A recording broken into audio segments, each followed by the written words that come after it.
परंतु विश्वरूप के मामा जी हैं दैत्य, इसलिए परोक्ष रूप में दैत्यों को भी आहुति देने लगे यज्ञ में।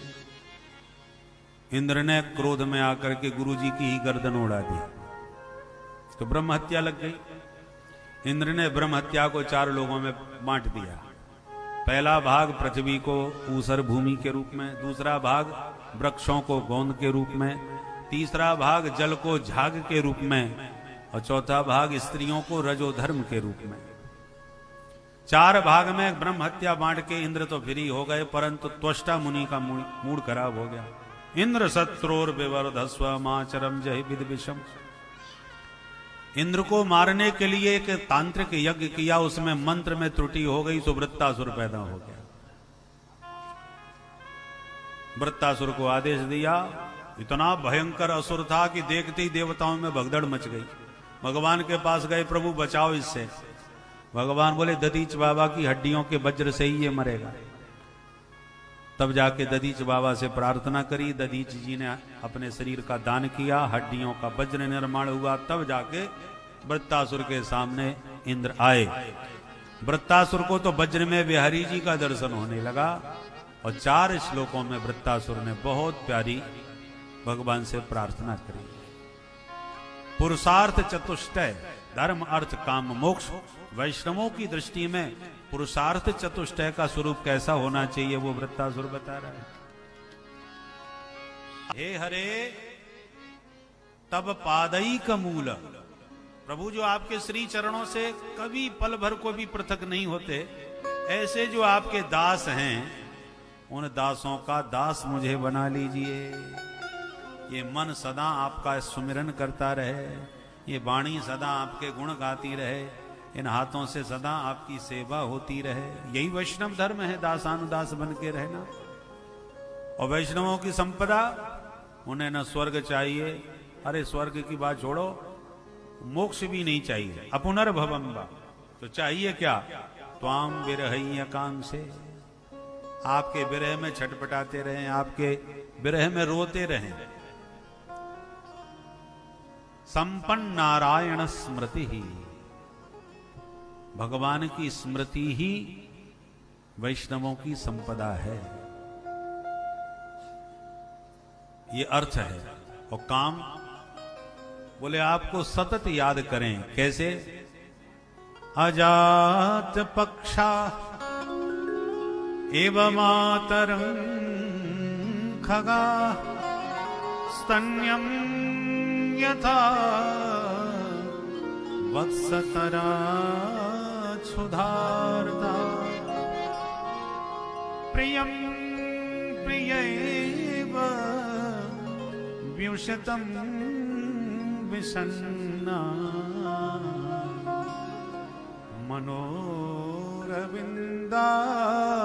क्षद्रदेक्षते त्वाम्। हे अरविंदाक्ष, हे कमल नयन प्रभो, जैसे पंख रहित पक्षी अपनी मां चिड़िया का सतत स्मरण करता है, जैसे दूध पर ही निर्भर बछड़ा सायंकाल होती रवां करके मां को पुकारता है, जैसे परदेश गए हुए प्रियतम को उसकी प्राण प्रिया प्रतिपल याद करती रहती है, नेक दरवाजे पर खट्ट हुई के पट्ट से पहुंचती है, शायद वो आ गए। प्रियम प्रियैव विश्रुतम विषण्णा, विप्रलम्ब जन्य तीव्र ताप से संतप्त प्रिया जैसे प्रियतम को प्रतिपल याद करती है, ऐसे ही है अरविंदाक्ष मैं तुम्हें याद करूं, ऐसी तुम्हारा सतत सुमिरन करूं। कामी ही नारी प्यार जिमी, लोभी प्रिय जिमि दाम, तिमि रघुनाथ निरंतर प्रिय लागो मोहिरा। अंतिम पुरुषार्थ है मोक्ष, और वैष्णवों को जरा मुक्ति से डर ही लगता है, बोले हमको तो मुक्ति नहीं चाहिए। तो क्या चाहिए तुम्हें? ममोत्तम श्लोक जने सुसख्यम संसार चक्रे भ्रमत स्वकर्म भी त्वन माययात्मात्मजदार गे स्वासक्त चित्त शरणाथ भूया। हे नाथ,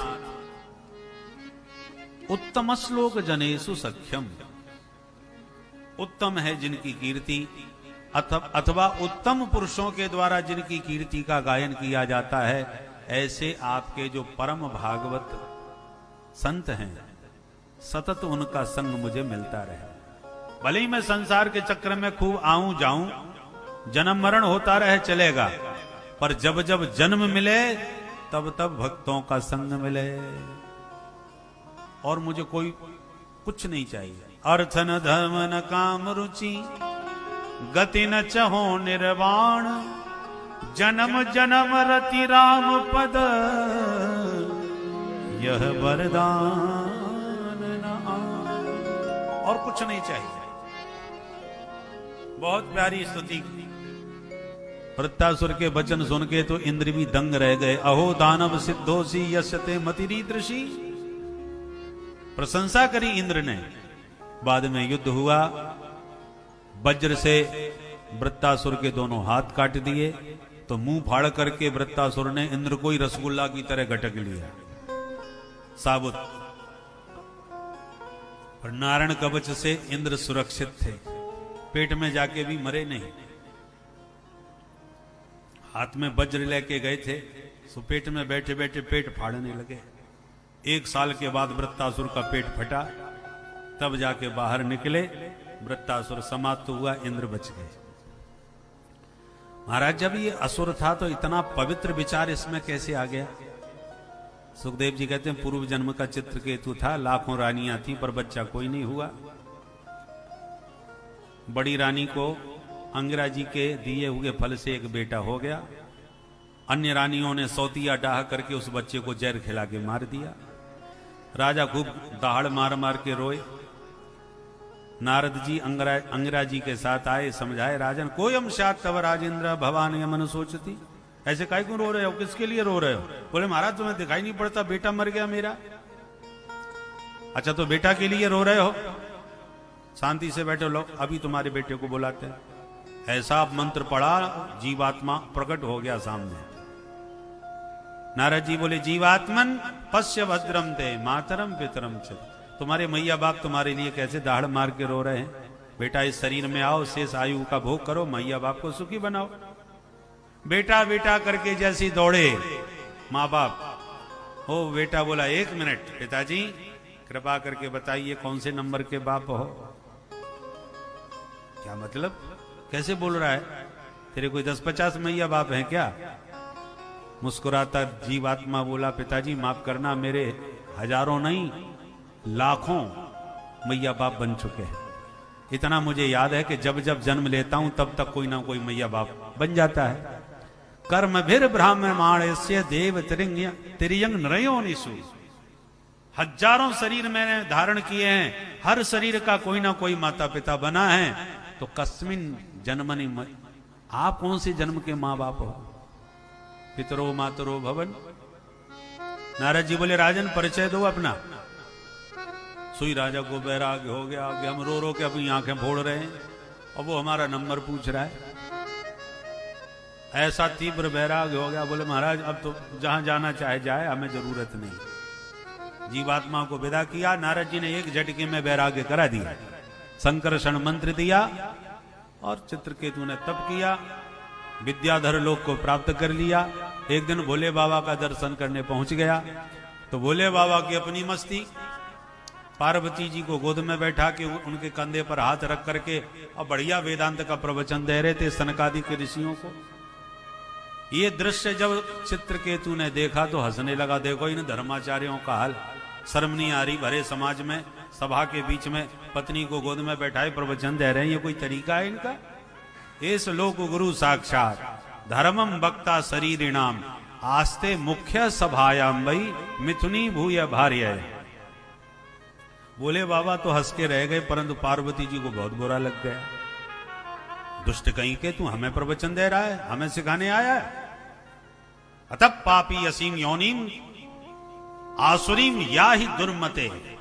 जा दुष्ट, तेरी आसुरी बुद्धि है, असुर बन जा। चरणों में गिर के प्रतिग्रहणामि ते शापम, स्वीकार किया साप चित्रकेतु ने। परंतु वही माता पार्वती जी के साप से चित्रकेतु आज वृत्तासुर बन के पैदा हुआ। पूर्व के संस्कार थे, बढ़िया स्तुति करी, आज मुक्त हो गया।